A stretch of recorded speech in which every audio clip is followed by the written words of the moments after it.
Transformation of sentence, তার মধ্যে affirmative two negative অর্থাৎ পজিটিভ সেন্টেন্স থেকে নেগেটিভ সেন্টেন্সে ট্রান্সফরমেশন করতে গেলে একটা রুল আমাদের ফলো করতে হয়। সেটা কি বলতো? ধরো সেন্টেন্সটা আছে he is a bad boy, তাহলে তুমি কি এক্সামে লিখে আসবে হি is not a bad boy?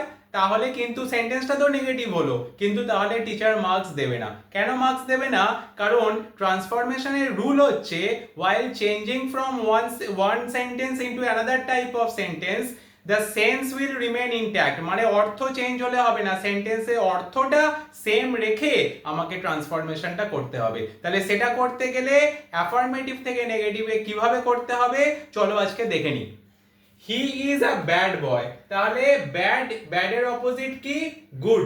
তাহলে he is not a good boy. দেখো নট আ গুড মানে কি? নট আ গুড বয় মানেই হচ্ছে ব্যাড বয়। তাহলে ট্রান্সফরমেশনও হলো, মিনিংটাও সেম রইলো।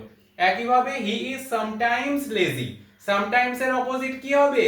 অলওয়েজ। তাহলে he is not always active, আর লেজির অপোজিটও আমাকে বসিয়ে দিলাম অ্যাক্টিভ। তাহলে হি ইজ সামটাইমস লেজি হয়ে গেল he is not always active.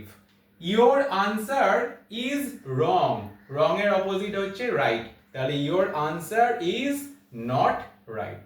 This information is true, affirmative sentence. This information is not false, not false means true. I hope you like it. Thank you.